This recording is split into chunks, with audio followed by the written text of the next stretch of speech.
The string quartet in the East Gallery had been playing Debussy for the better part of an hour when the music simply stopped. Not at the end of a movement, not between sets. The bows came down all at once, 4 musicians going still at the same moment as though someone had conducted silence into the room. The guests nearest to them, a federal arts minister, 2 foundation chairs, the director of a major Toronto film festival, turned briefly, registered nothing visible, and then turned away, then found somewhere else to stand. Isla Dunmore felt the shift before she had a name for it. She was near the sculpture gallery's east wall with a glass of sparkling water she hadn't touched, wearing a midnight blue gown borrowed from her colleague Mrs. Park, and shoes that were exactly half a size too small. She had been trying all evening to look as though she belonged among this city's arts philanthropists the way water belongs in a glass, naturally, without effort. She had not entirely succeeded. Across the room, near the bar, Emmerich Roult was finishing a conversation with a woman Isla recognized vaguely as being on the AGO's board of directors. He was in a charcoal suit rather than a tuxedo, which somehow made every other man's tuxedo look like a rental. His posture was the stillness of someone who had never once needed to perform authority. He moved through the art gallery of Ontario's annual Gala the way he moved through everything, as though the event had been organized around his schedule and he was simply permitting it to proceed. They had been seeing each other for 4 months. 4 months of Emmerich arriving at Queenston Park Private School with coffee before her morning lesson block, of weekend dinners at restaurants she couldn't pronounce, of him sitting in the 3rd row of her small chamber concert at the Lawrence Park Conservatory without looking at his phone once during the entire performance. He had never explained how he'd ended up at that particular recital. She had eventually stopped asking. What she knew about Emmerich Roult was partial and carefully arranged, like a gallery wall. Roll Capital Partners on Bay Street, private equity in entertainment and media, 41 years old, Quebecois by birth, educated somewhere in Europe and then at McGill. A reputation on Bay Street as a man who didn't raise his voice in negotiations, and had therefore never lost one. The Toronto Star's business section had called him the quiet architect of Canadian music industry financing infrastructure, which she had laughed at because it sounded like an expensive way of saying he owned things. What she didn't know, what she was still learning, in the slow way you learn the dimensions of a room you've only entered in the dark, she suspected was considerably more. She shifted her weight off her left heel and glanced toward the canapé station, thinking about the smoked salmon blini she hadn't let herself eat yet when she saw him. Connell Haig. The recognition hit her the way cold water does, total, immediate, leaving no part of her untouched. He was near the entrance, part of a group of 5 or 6 people, all of them bright-eyed and louder than the space warranted. He wore a slim grey suit with the collar of his white shirt open, because Connell had always understood instinctively how to make casualness look intentional. A champagne flute in his right hand, a laugh at his throat, the easy swagger of someone who had recently had something to celebrate. He had. His second album, built almost entirely on compositions Isla had written over the final 18 months of their relationship, had debuted at number 4 on the Canadian charts in February. She knew because she had made herself look. She'd needed to understand the size of the thing. She had been with Connell for 3 years. She had written music the entire time, at her small desk in the Parkdale apartment they'd shared, on the kitchen table at 2 in the morning, on her phone's voice memo app on the subway. She wrote because she always wrote, because music accumulated in her the way groundwater accumulates in limestone, pressing outward until it found a crack to move through. She had shared everything with him. For 3 years he had been the first person to hear anything she made. When he left, for a woman whose father ran a boutique label in Montreal, he took 4 months of her compositions with him in the form of a hard drive backup she hadn't known he'd made. She found out 7 months later, when the first single dropped and she heard her own chord progressions, her own melodic architecture, remixed and relabeled, and climbing the streaming charts under Connell Haig's name. Her lawyer at the time had explained that intellectual property litigation against a label was a years-long process with uncertain outcomes and costs she couldn't sustain. She had looked at the original dated files on her laptop, at the voice memos time-stamped 2 years before his compositions were registered, at her handwritten notation books with dates in her own handwriting, and she had understood that having evidence and having the resources to use it were entirely different categories of problem. She had moved forward. She had taught and played, and slowly, carefully started writing again. And she had told herself the anger would eventually calcify into something useful, the way bone does after a fracture. Then Emmerich Rolle had walked into her life, and everything had started to feel less brittle. She was still watching the entrance, glass in hand, face perfectly still, when Connell's eyes moved across the room and found her. The laughter stopped at the edge of his face. His champagne flute paused halfway to his mouth. For a fraction of a second he looked genuinely stunned by her presence, by the gown, by the context. Then she watched his expression do the thing she recognized from 3 years of close observation. The brief vulnerability sealing over, the arrogance rebuilding on top of it like plaster over a crack. He said something short to the woman beside him that excused him from the group, and then he started across the gallery floor toward her. Isla made herself stay where she was. She had learned that retreating from Connell always cost more than standing still. Isla, he said it like they were old friends reuniting, like there was warmth between them she was simply misremembering. I didn't know you'd be here. Connell. You look, he paused, assessed, recalibrated. You look different. Good, actually, the qualifier was deliberate.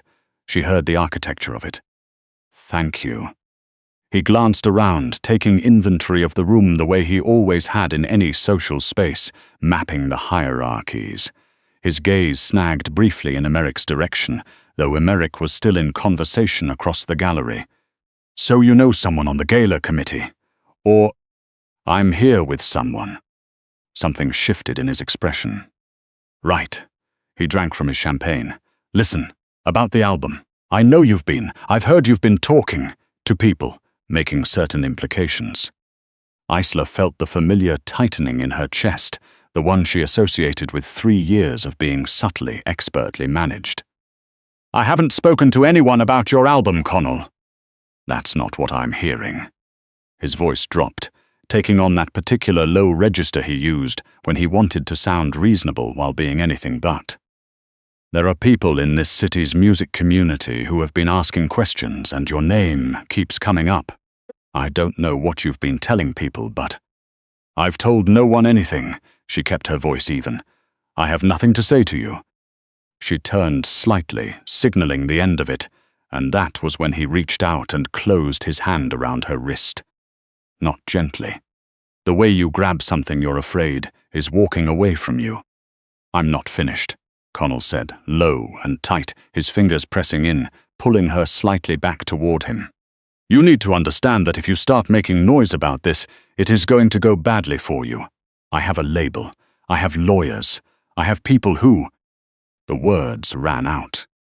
Because across the gallery, Emmerich Rolle had stopped talking. He hadn't turned dramatically. He hadn't stood up straighter or raised his hand, or done any of the things that would have registered as a signal. He had simply stopped speaking, mid-sentence, and placed his glass on the tray of a passing server, with the quiet finality of someone setting down a completed document. The board director he'd been speaking with took half a step back. Emmerich's associate, a compact, dark-haired man who had been positioned at a discreet distance all evening, whose name Isla had learned was Thibault, moved away from the wall.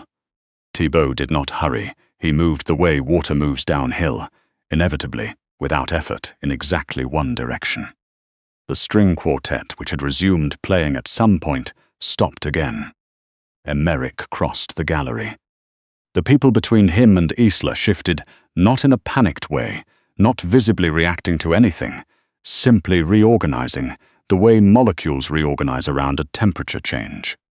A foundation chair tilted slightly left to clear the path, then looked briefly confused about why she had done it. Connell felt it before Emmerich arrived. She saw it happen. His grip on her wrist tightened reflexively as a kind of armor, then went uncertain. He was still holding on when Emmerich stopped beside them. Emmerich said nothing for 2 full seconds. He looked at Connell's hand on Isla's wrist. His expression did not change, and it was the most frightening thing she had ever seen a face do. Then he looked at Connell. "Let go," Emmerich said, not loudly. In a different context, in a quieter room, the words would have carried no further than the 3 of them. In this room, at this moment, everyone within 15 feet heard it. Connell released her wrist. Whether he had decided to, or whether his hand had simply acted without consulting his pride, Isla wasn't entirely certain. "You need to understand something," Connell said, pulling himself together, squaring his shoulders the way he always did when he felt his position challenged. His voice carried the forced steadiness of someone using bravado as scaffolding. "This is a private conversation.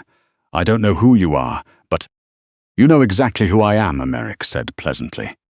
The pleasantness was worse than anything else would have been. Connell's jaw moved without producing sound for a moment. He recovered. "You're Rolt. I've heard of you." He said it in the tone people use when they want the person being named to feel that being heard of is a minor distinction. "Isla, I don't know what's going on here, but—" "Mr. Haig." Emmerich's voice hadn't changed in any describable way. It had simply reduced the way a flame reduces when you lower the gas, burning hotter and smaller at the same time. "You registered 3 musical compositions with Socken between March and November of last year, Daybreak Interval, the Westfield Suite, and the piece you titled Blue Meridian." Connell went very still. The original session files for those compositions were created on a MacBook Pro registered to Isla Dunmore. The metadata is intact. The creation timestamps predate your registration by between 11 and 26 months. Emmerich tilted his head slightly. "I know this because I contracted an independent forensic audio analyst to verify it 8 weeks ago." A woman standing 2 feet away stopped lifting her champagne glass. "The streaming platform carrying your catalog is majority financed by Rult Capital." Emmerich continued, his voice still entirely level. "The label that signed you for your 3rd album has a bridge loan from our firm that comes due in March. And the entertainment lawyer you retained, Mr. Deslaurier's firm, has received a correspondence from our legal team regarding his client's use of Socken-registered works." Emmerich paused. "This evening." Connell opened his mouth. Nothing came out. "You didn't just take her music," Emmerich said, and for the first time something edged into his voice. Not anger, nothing as uncomplicated as anger, but a cold and very precise pressure, like a thumb finding a bruise and pressing. "You took 3 years of her creative work. You registered it under your name. You collected the royalties. You built a public profile on compositions you had no right to touch. And then tonight you crossed this room and put your hands on her." Connell laughed, a short, unconvincing sound. He looked around for the room's sympathy, the social current to run with. He found 24 people studying the art on the walls, their own shoes the middle distance. "Isla, you know this is completely—" "Mr. Haig." Thibault materialized at Connell's left shoulder with the smoothness of someone who had been waiting for a specific word. "There's a boardroom on the 3rd floor. Mr. Rolt uses it for private meetings when he attends AGO functions." Connell looked at Thibault, looked at Emmerich, looked at Isla with an expression she had never quite seen on his face before, something younger and far less composed than anything he'd shown her in 3 years together. "You want me to, what? Go to a boardroom?" Another laugh shorter. "And if I don't?" Emmerich considered this briefly. "The documents I mentioned have already been prepared and require only a courier to the copyright board. What happens in the next 20 minutes determines whether we resolve this privately, or whether your label learns about the forensic findings through a formal dispute process before your spring release." He checked his watch with the unhurried calm of a man who had never been late to anything in his life. "A courier can be arranged quite quickly at this hour." The color left Connell Haig's face in a gradual and comprehensive way, like paint washed down in stages by rain. He went to the boardroom. Isla did not go with them. Before following, Emmerich had touched her hand once briefly. He had looked at her the way he'd looked at her at the conservatory concert, with that complete unself-conscious attention, and said simply, "Stay, have something to eat. This won't take long." She had stayed. The gallery resumed its function slowly, the way a pond resettles after a stone. The string quartet picked up Debussy again from somewhere in the middle. A server materialized with a tray of blini. The board director Emmerich had been speaking with found Isla and introduced herself, and seemed deliberately, graciously uninterested in what had just taken place, which Isla understood was its own particular form of Toronto kindness. She sat on a bench near an Agnes Martin canvas. Pale horizontal lines on linen, the kind of painting that felt either deeply peaceful or entirely opaque, depending on her mood, and she held a blini she wasn't eating and tried to locate the edges of what she was feeling. She had known, in the way you know things you aren't ready to look at directly, that there was more to Emmerich than his Bay Street portfolio and his public reputation. She had felt the weight behind the composure, sensed the infrastructure implied by Thibault's unobtrusive presence, noticed the way certain phone calls he took were very short, and left the room quietly altered. She had chosen not to push at it. She had filed it under things she would understand when she was meant to. He had known about the compositions. He had commissioned an analyst. He had done all of this. 8 weeks ago, he'd said, without telling her, without making it into a conversation, without asking what she wanted, without turning her grief over the theft into something she was required to manage in front of him.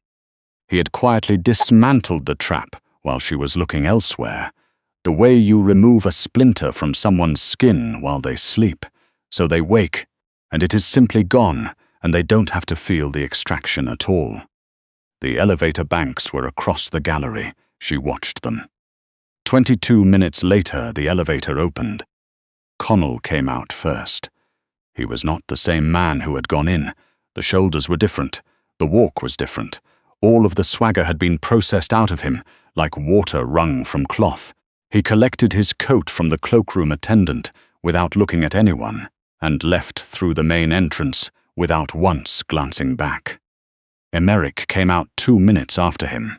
He crossed the gallery at the same unhurried pace, nodded briefly to the board director, accepted a glass of Perrier from a server, and then sat down beside Isla on the bench in front of the Agnes Martin.